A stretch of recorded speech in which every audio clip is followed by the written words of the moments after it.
we were able to get a Figma out there. And actually the very first way that we went to validate this product was to try and crowdfund $2,500 to fund a small solar project in Kenya. And we did it through GoFundMe. And actually that was how we got our first seed check, because the co-founder of GoFundMe discovered us through that experience.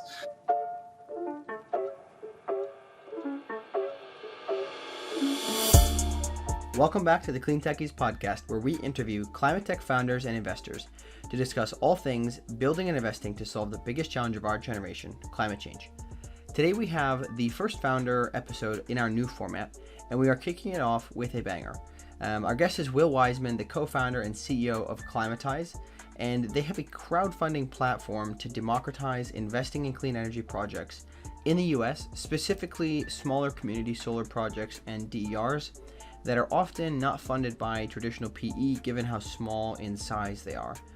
Will's story starts when he was attending a climate protest in Spain and realized there are a lot of people who are frustrated at the lack of climate action opportunities for themselves, and they don't really have many other options to do things on their own. So they're just out there holding cardboard signs. So he explains that story and how that spurred him into action to build Climatize.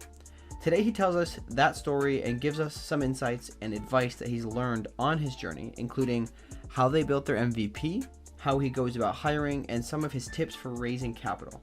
So without any further delay, let's get into the episode.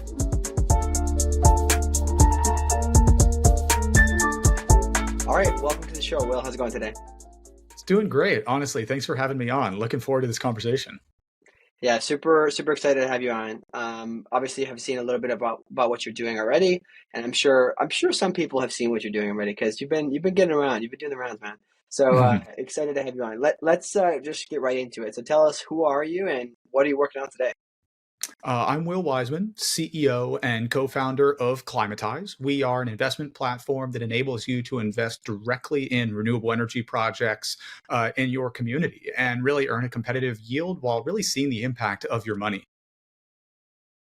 I like it. You've definitely said this before. I like it. So how did you get into climate? How did you found Climatize? What's the story there? Yeah, I mean, I'm a lifelong climate professional, and really the inspiration came around. My father is a marine biologist, and so I was really exposed to kind of the natural world at a really young age. And so I really, through that experience, saw the just rapid collapse of the marine ecosystems and kind of internalized that at a young age. And so that kind of spurred my interest into climate. And I actually got involved putting solar panels on roofs back in high school to pay my way through college. And through that, I actually left a job at a particle physics lab to go and put panels on roofs. And everyone thought I was crazy at the time, but I really wanted to learn the industry. You're crazy. It's tough work. It's super tough work. And it gave me an enormous amount of respect for the people really out there on the front lines doing that hard work, because no one puts solar where it's shady. So you're out there in the sun every single day, really earning it. And so through that, I really learned the trades from the ground up, got an engineering degree, worked in power markets, worked as a project manager for large scale electrical project management, and ultimately then kind of saw that my impact was going to be really siloed as an engineer, and really felt like kind of my standard of the impact that I wanted to create needed to be larger than that. And so that was when I ultimately went back, got 2 master's degrees, a master's in energy and engineering and a master's in sustainable energy technologies, started working with my co-founder at the Royal Institute of Technology in Stockholm. And then she and I we had the aha moment for Climatize when we joined the global climate strikes and saw over 100,000 people protesting for climate action. And we're just struck by this sad realization that we're all going to go home and nothing was going to be different. And if you got 100,000 people together and their best option is to make a cardboard sign, that was a glaring problem. And so from that, we realized, wow, that was one of hundreds of cities. And on that day, over 7.6 million people showed up for those strikes. And so as we interviewed over 250 people from those strikes and asked them, we're able to pull this kind of common thesis. Climate change feels like an urgent problem, but people feel powerless to make a difference. And the common thread of what could everyone contribute was capital. And so from there, we thought, wow, how is it that we actually enable the everyday person to be an active stakeholder rather than a neutral bystander in the energy transition? And from that, blossomed Climatize. Impact brands represent the choice to live our lives in alignment with planetary action and our values, to preserve our amazing home for generations to come. Be it through solar panels, how you travel, where you're sourcing your materials, the choices we make matter. And I know you know that if you're listening to this podcast. My name is Anna Konstantinova, and I'm on a mission to make impact brands our next paradigm. I believe that marketing can be used for us rather than against us, and I want to help you build the best brand possible so we can all pour our strength into solving the biggest issue of our time. Whether you're a founder or an investor representing portfolio companies, let's work together to make sure your brand is seen, heard, and remembered the way it deserves to be. And as a thank you to the CleanTechies community, I'm offering 20% off my newest launch, Branding Sessions, with code CleanTechies, one word. We'll take 60 or 90 minutes to solve one specific problem, whether it be a naming issue, strategy development, business growth, or beyond. Let's put our minds together and move forward with renewed energy. Can't wait to hear what you're working on. Find me at anako.co. That's ANNAKO.co. Talk soon. Before we go any further, I'm not going to let Silas off the hook. It actually has been, an interesting transition. Elephant Energy was one of our previous guests, and they talked about the difference between blue collar work and the importance of it. And so it very much sounds like your experience is in a very remarkable way, a genuine interest in the space that has very non-traditional starts. And so I just wanted to ask you really quick, as now a founder, you talked about how your influence as an engineer was siloed. How do you look at building a company given your background, essentially in climate before it was cool, and definitely in a way that most people aren't doing it? Yeah, that's a great question. So, ultimately, one driving principle for me is that all work deserves respect. So, from that, it's something that no matter what your role is in the company, I'm going to treat you with the same amount of respect. And that's just like a basic human principle. And then from there, I think especially as we look at the energy transition, we're going to need a lot of blue collar work. It's not purely just the engineers, the scientists. I think especially, for example, a platform like Climate really makes that really apparent that we need accountants, we need marketing folks, we need branding, design across the whole gambit. And so, Silas is working on helping place those really talented people in the industry every day. Shout out to my work. Appreciate that, man. No, I think when I say you're crazy for leaving the Particles Labs, it's really about the fact that it just sounds so cool, dude. I come from a non-engineering family, right? So to me, all this stuff is just like #science. I love it, right? This is interesting. So I guess what I'd like to understand is how can you talk to us about building the platform? Because how do you go from, it sounds like, if I understand correctly, you don't have really a finance background, but you go and you build this platform to help fund these projects. So can you talk a little bit about that, the logistical aspects, and why do it? Did you think that there wasn't enough other options out there, that there was a really big hole here? Was it about scaling, et cetera? Yeah. So, I think as with any engineer, you have to be able to break down really complex problems into little bite-sized pieces. And I kid you not, when I first started this, I had to Google what is an ACH. So, from there, the fact that I'm a FinTech founder now is just, I've spent a lot of time digging into this industry and self-training myself. And so from there, you kind of build this just product management plan like you would in engineering from A to B. And there's a lot of gaps in there. And so we were really very lucky to get grant funding from the New York State Energy Research and Development Authority. That kind of helped us get up onto our feet. And then from there, we were able to secure pro bono legal representation by Morrison Forster. And so shout out to MoFo. They were an incredible enabler for us and helped us really navigate this labyrinth of the regulatory approval process that, from the outside looking in, there is no template. There is no guidance on ultimately like how you jump through those hoops. And so, through working with their securities team, we were able to navigate that process and ultimately secure our regulatory approval as an SEC registered funding portal. That took a year of paperwork, legal docs, just back and forth. And it was an incredibly stressful period. Frankly, it was the hardest obstacle that I've overcome in my professional career to date. But we secured that license in April, launched the platform in May, and have already helped raise over $1.5 million for community solar projects across the country. And so, it was a lot of anticipation, a lot of foundation building, but getting the product out there in market and really then seeing the impact that we've been able to create, that makes it all worth it at the end of the day. Hey there. Are you building a climate tech business and looking for very specialized talent? consider reaching out to our sponsors, NextWave Partners. NextWave are experts in talent acquisition, recruitment, and retention across the climate tech, renewables, and ESG spaces globally. So if your team is growing or you're looking to make a career change yourself, feel free to reach out to NextWave at next-wavepartners.com or reach out to one of their consultants directly via their LinkedIn page. Before we dive deeper into that, where are most of your projects located geographically?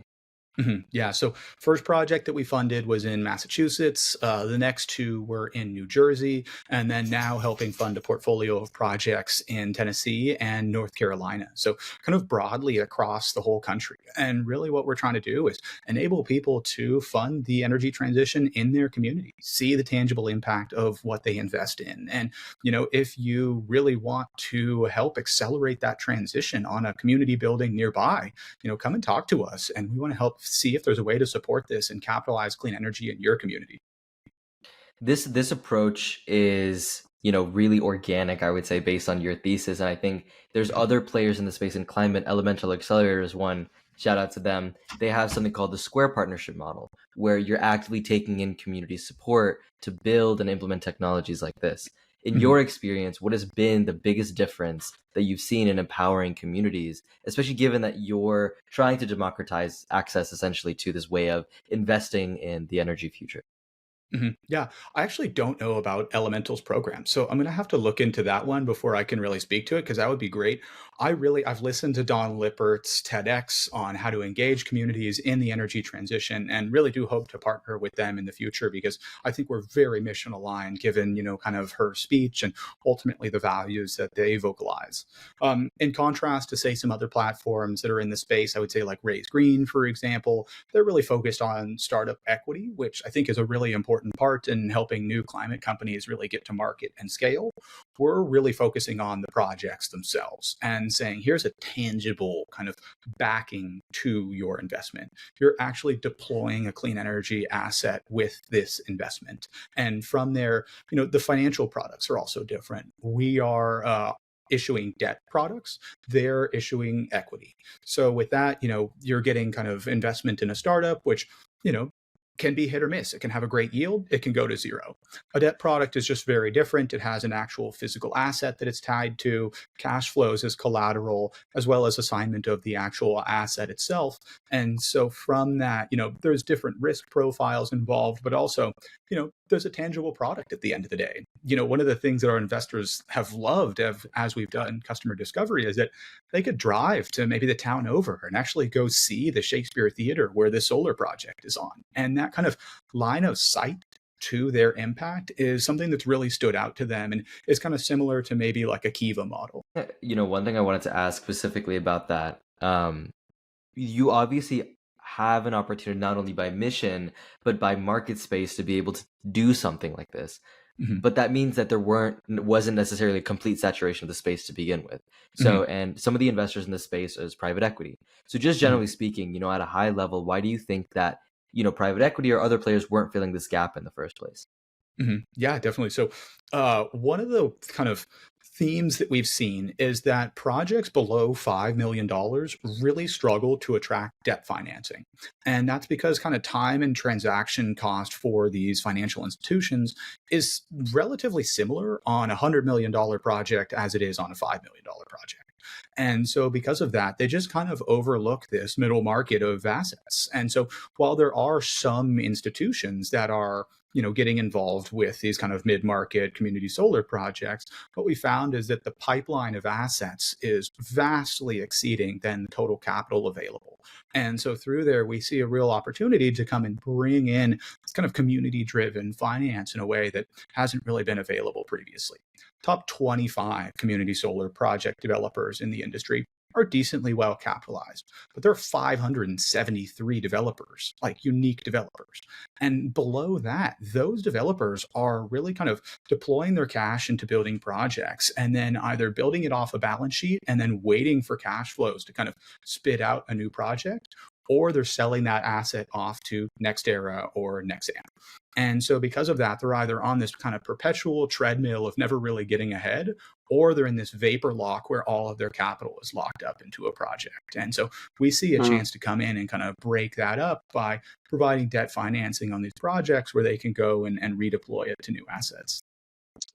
So maybe just to clarify, I get this right. So basically, aside from the large developers who do have balance sheet to do it, or maybe can maybe group a few of them together, right, and Mhm, get it to a larger project size, you're mhm, basically saying there's a lot of smaller developers who don't have that, and those projects could be accelerated and accelerate the deploying of more projects if there was more readily available smaller debt. Is that correct? mhm, mhm. Yes. Yeah, definitely. And I mean, I talked even about like sub $5 million, but this is even more acute if you're talking about a $500,000 project, 120 kW system that's on a commercial industrial roof and is in maybe a, geography where they're doing community solar. Those projects are just challenging for, traditional institutions to go and capitalize. And so it's been kind of like Mm-hmm. family offices, or to your kind of point, some PE, but frankly, very limited. And so we I see it mean, as like we're kind of in a phase where, the technology has been commoditized. We understand how to get yeah. these assets. Interconnection continues to be a challenge, but now I think a lot more attention is being shined on that problem. And so, ultimately now with the new FERC ruling, kind of cluster studies, hope to see that clear up a little bit. And now it's just going to continue to be, how do we get these assets, funded and deployed as quickly as possible? Yeah, I mean, when you have a multi-billion-dollar fund, it's really hard to deploy the money with Hmm. a couple $1 million projects, right? So that doesn't exactly add up, right? Similar to the VC Hmm. side. I want to understand how you pitch the opportunity to invest as to the consumers, because Hmm. I want to understand, are people usually investing because they're climate driven and they're mission driven, or are they investing because they're looking for a financial return? Sure. So I guess before I kind of go in and kind of speak to pros, cons, risks, et cetera, I have to kind of caveat with the compliance thing. This is not investing advice. Do your own homework. Private investing is very risky. Some of these assets are highly illiquid. So now that that's out of the way, I got you, compliance team. So with that, what we found is that kind of the retail investor base is looking at it really from the impact investing perspective. And what we found is that many people are sitting on a pool of capital that they really want to now go and deploy towards climate. But most people's climate education is still at a very 101 level. Like solar is good. And so from that, when they look at either ESG, which has gotten a lot of blowback, and they open the hood and there's Chevron again, people abandon it. If they look at this ETF where it's like, oh man, is this the right one to do? They get into kind of analysis paralysis. They go talk to their advisor. Their advisor says, hey, what about this other yield? Blah, blah, blah. They end up abandoning again. When there's this really direct line of sight, like, hey, this is a solar project that is in a community nearby you, and that there's a human impact, there's social impact, like there's really that transparency. That's where we've seen activation among the kind of retail and that smaller check size. Then when we talk about kind of slightly more sophisticated lenders, they look at it from a kind of non-correlated asset perspective where they can kind of juice the yield on the bond side of their portfolio. And from that, they kind of say, hey, I can get, a nice little premium in contrast to a CD. And if I understand that a community solar project has 20 years of contracted cash flows, if I'm in a senior secured first lien position on this asset and it has general liability insurance on it, then in that case, well, man, now that's actually an exciting opportunity. And so you have these kind of two perspectives of the way that people kind of deploy their money. And we've been really excited to see that also as a product has been out in market longer and kind of the network begins to mature a little bit, gather a little bit more density and momentum. We've seen average wallet sizes really grow pretty rapidly, seeing high repeat investment as well. And so that's been kind of really positive and encouraging user behavior. Hey there. Quick break to remind any founders or VCs listening, if you are looking for deal flow, seeking to raise funding, looking for partners to help service your needs, or perhaps you're looking for corporate investment partners, feel free to reach out to us through our Slack channel, which can be found in the description. Because we meet a lot of people in this space, we set aside time each week to make introductions to the various people that we encounter. This is something we do free of charge in order to help these incredible companies solving climate change to scale. Looking forward to hearing from you in the Slack channel. Mhm. Yeah, interesting. I think this is I do appreciate that, because I think it's interesting to understand there's a lot of people talking about you can't get, I mean, in this case it's a little different, but most people don't want to buy something just because of the climate impacts, right? They're not going Mhm, to be mhm, like, oh, I'm going to buy that just because it's better. for the environment if it's $2 more. But in this case, there's something attached to it, but also it's an impact investing. So I appreciate that. Mhm. In terms of, I guess this is a little bit selfish, but in terms of building your team, can you talk about the experience of building a team, right? Whether it's a founding team or early team members, Mhm. how do you pitch it to them? Any advice around what to do and what not to do for other people in the early stages? Because there are a lot of early stage climate startups right now. In terms of, so really specific, like focused on team building. Yeah. Sure. Yeah. So I would say our earliest hires came from our network. Those were people that were kind of trusted referrals that often were local, and that kind of added an element of us being able to really work on this together. I'm lucky. I'm relatively close to the Bay Area and Santa Cruz. And so there's a decent density of talent. And at the same time, Santa Cruz has a good kind of ethos that aligns with climate work. And so we were able to get our CTO here local. And then from there, I've actually used Climate a lot for our hiring. I find it to be really good, like mission aligned people that are very talented and are now looking to kind of align their work with impact. And that's in contrast to LinkedIn, where it's been a really kind of broad net, and maybe you get more exposure, but kind of like talent quality and cultural alignment has been low.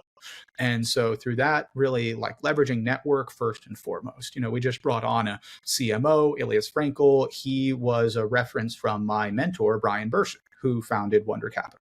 And he helped them as their growth marketing lead now through like fundraise the first roughly $75 million for solar projects through crowdfunding as well. He knows the routes, he knows the playbook. I know we can slot him right in and he's going to just drop in and be able to execute. And that came through kind of the network that I've had to build as a founder. And so, especially early stage, I think you kind of leverage credibility of the people that you've been able to bring into your gravity to help convince people to take a risk on you. And then as you kind of get a little bit farther out in terms of, building your team, then you can kind of find other generalist hires through, I would say, more mission aligned platforms. LinkedIn has not provided good quality candidates for us. It's been Climate for us, and we pretty much exclusively hire through them now. Hey there, thanks for listening to this episode. If you made it this far, it's likely that you're enjoying the show, so I wanted to ask your help. If you're enjoying it, please give us a review on Apple Podcasts and share with somebody in the same industry who might find this interesting. And if you're interested in getting summaries of these episodes, go subscribe to our newsletter that comes out on LinkedIn and Substack. Links can be found in the description. Thanks for your help in growing the reach of this show. Mm-hmm. That's quite interesting to hear. I think there's one thing that I like what you said is interesting to me is that you brought in somebody, obviously it was through your network, which is very good, right? You built a network and did something valuable. A lot of people do not build a network, right? They get lucky maybe through some of their mentors at school or something, but you brought in somebody who knows exactly what to do and who can build it, right? And this is something that, not to criticize too many people, but there's a lot of people hiring like, oh, they did it in a completely different industry. They'll be able to figure it out here. And in some cases that is true, but in some cases it's not. And in particular, I've noticed that the really hard to decarbonize sectors that are like manufacturing and they're kind of like a very old school type of culture, you really need somebody who's an insider to an extent. So that's interesting. I appreciate that perspective, and it's really good to hear. Climate is doing very good work, so got to give them credit, right? They've been very helpful. I think there's a lot of other resources too that are just quite good at helping sift through the people who are mildly interested in climate because it's a buzzword versus the people who are willing to put their money where their mouth is, right?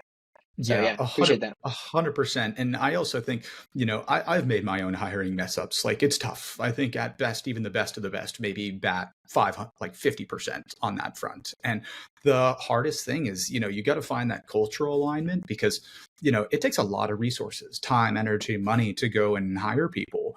And, time is money. And so if you're just looking at, reps and having to refill a position because a person wasn't a cultural fit, like, that's an enormous weight on a company. And so really like defining that culture early on so that you can screen for people like in the funnel and that process to really determine like whether they're going to be a good fit for your company is table stakes. Like that's what you have to start with. And then from there, the skills have to be, top notch. I mean, frankly, we made the mistake. So like we started this project like pre-Climatize in the US when I was doing my master's degrees in Europe.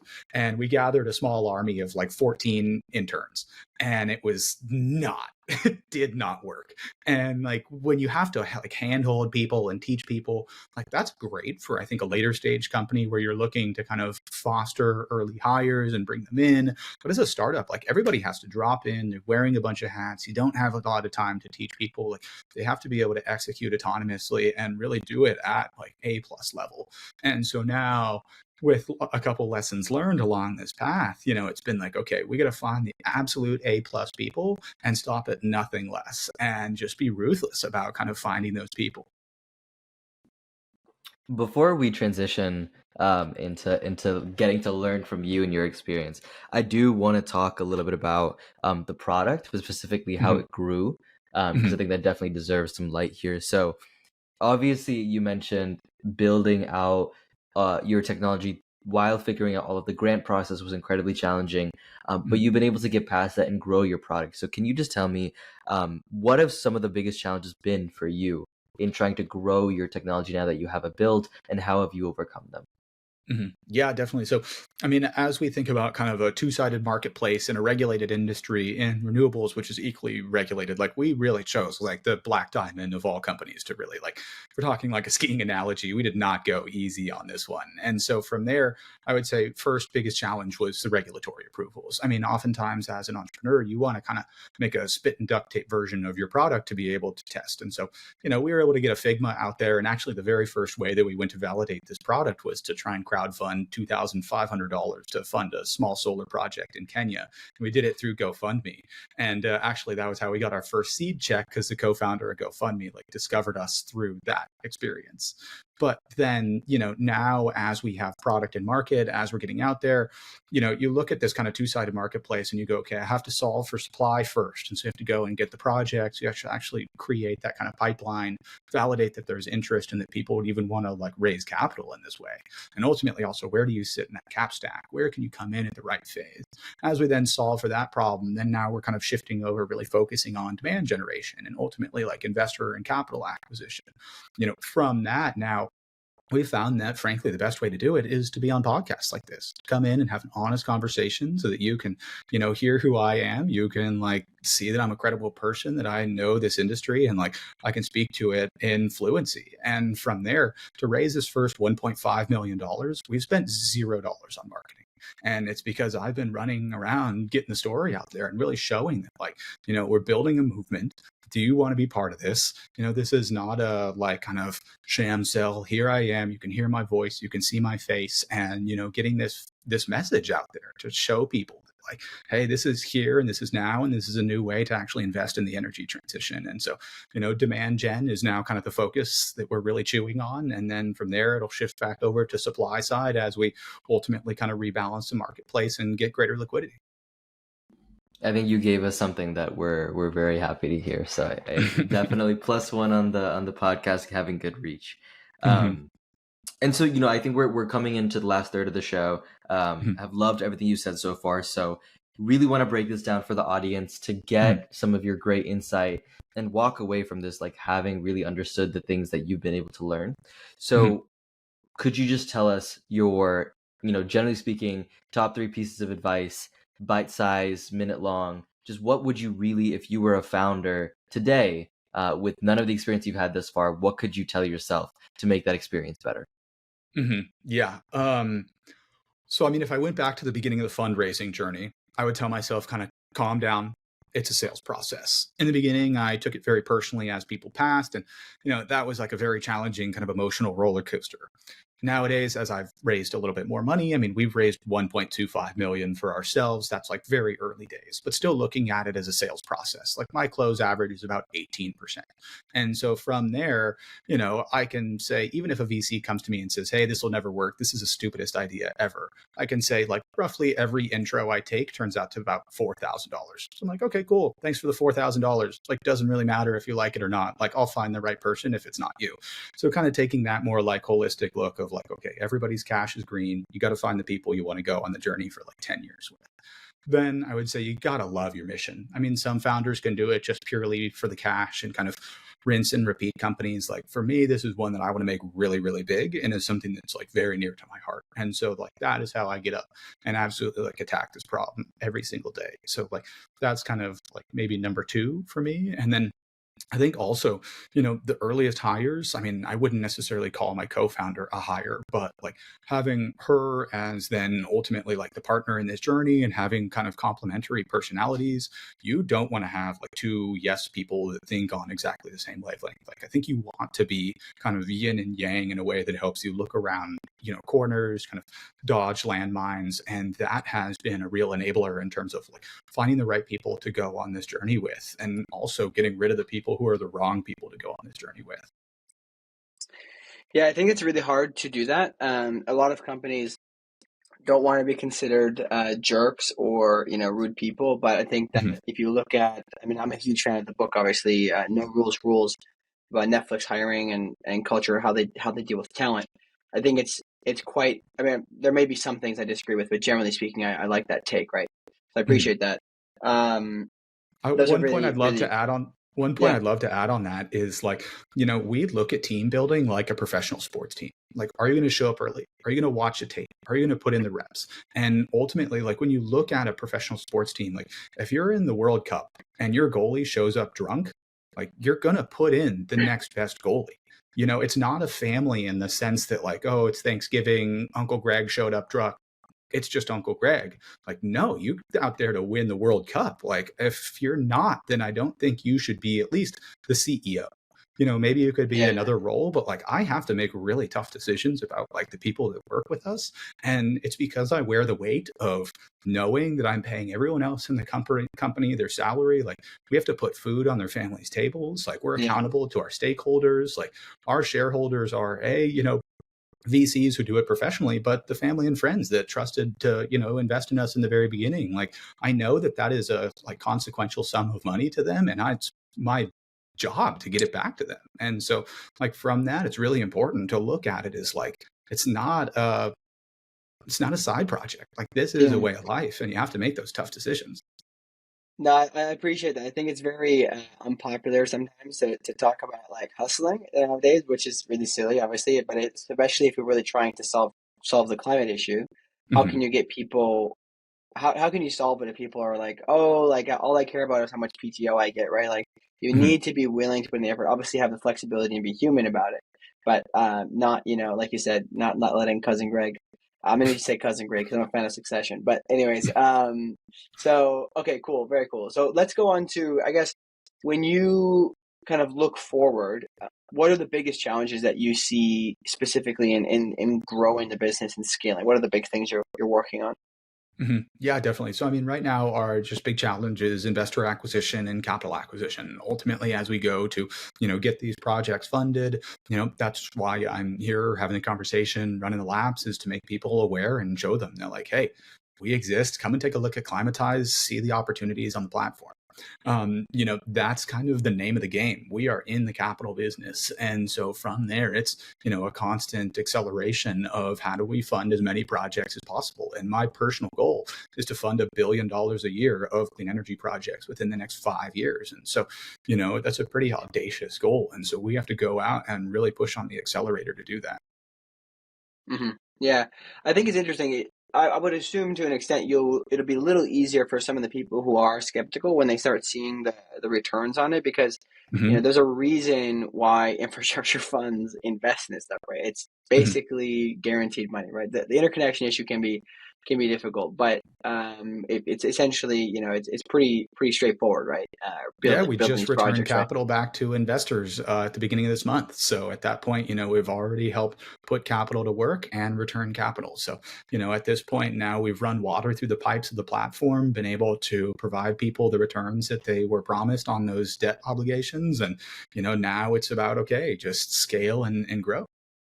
Yeah, I am actually really curious to see how platforms like this will play a role in, I don't know if you say convincing, or maybe that's not the right word, but getting let's just call it the people that I'm from, right? The red states, the people who are from the country who Mhm. are like, climate change isn't real, all these people like that, how it will get them involved? Because if they can start seeing, hey, this actually like doesn't make any sense why I wouldn't be invested in these types of things. I wonder if it'll play a role. Have you seen anything in particular that indicates that this is helpful in that regard? Just out of curiosity. So, I mean, right now, one of the offerings that's live on our platform now is in North Carolina and Tennessee. And so through that, we're really excited to be helping bring projects to life in states that, wouldn't kind of immediately seem like they'd be aligned on climate. But, for example, one of the projects is a farmer who's been a chicken farmer for like 20 years.